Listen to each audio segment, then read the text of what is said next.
Hi friends, it's Megan, Wednesday Devotions. I have some fun stuff for us today that goes back in my past, a little bit of my history. I wanted to share that with you today.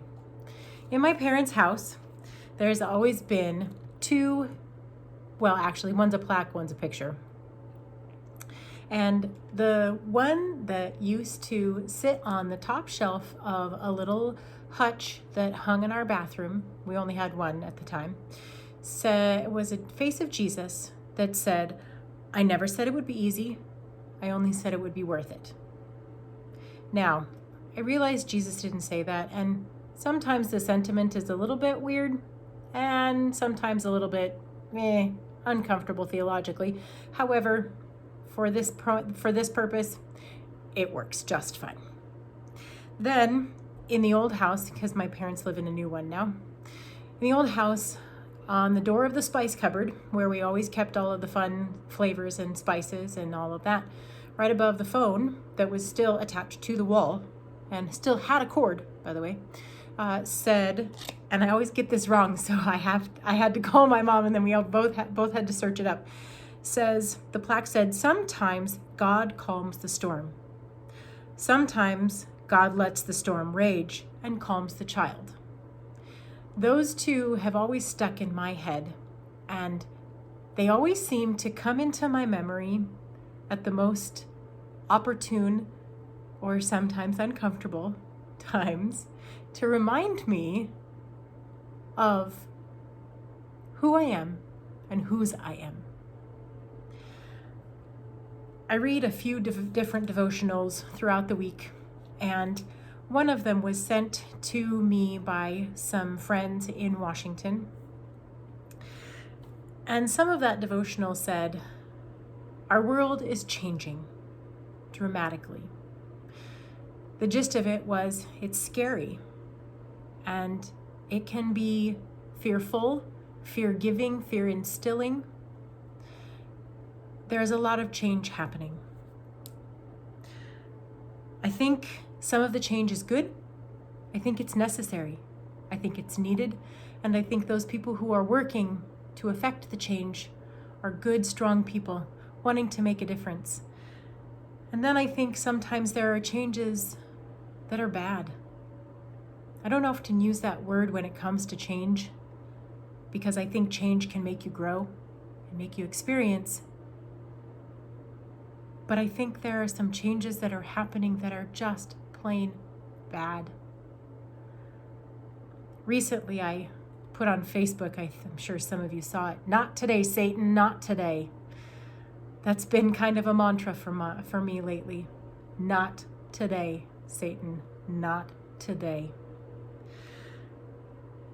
Where do we fit in as children of God in the changes that are happening? Where do we find ourselves? Where can we call home? I have a suggestion for you, and dare I say, I think it is where we belong. I think it is where we need to call home. We need to call home, and we need to fit ourselves into the darkness, and we need to bring the light of Jesus. We need to remember that we have the spark of God within us. We were created by God with a part of God in us. And I think that we belong in those dark places so that we can bring light to darkness, to the people who have been forgotten, to the communities who are marginalized, to those who do not know that they are worthy of God's love, to the people who are beaten, hated, mocked, spit on, and challenged. Everything that Jesus was during his trial before his crucifixion. Dear friends, it is a hard place to be, and it is a hard thing to do. But I'd like to remind you, I know I've said it before, when you are a light, you don't cast a shadow. Have you ever tried the flame shadow trick? I know I've told you about it before. Light a match, hold a candle. Make sure you can see the shadow. Can you see the shadow of a flame? No, because a flame doesn't leave a shadow. A flame has no shadow. The light has no shadow. When you cast the love of Jesus and the love of God into a dark place, there won't be a shadow because Jesus will make sure of it. The Bible passage that I've worked so much lately with is the same one you will hear Sunday. It's Matthew chapter 10, verses 40 through 42. And I want to read you verse 40 and 42. You'll hear the whole thing Sunday morning. Matthew 10:40 says, "Whoever welcomes you welcomes me, and whoever welcomes me welcomes the one who sent me." And then 42 says, "And whoever gives even a cup of cold water to one of these little ones in the name of a disciple, truly I tell you, none of these will lose their reward." Friends,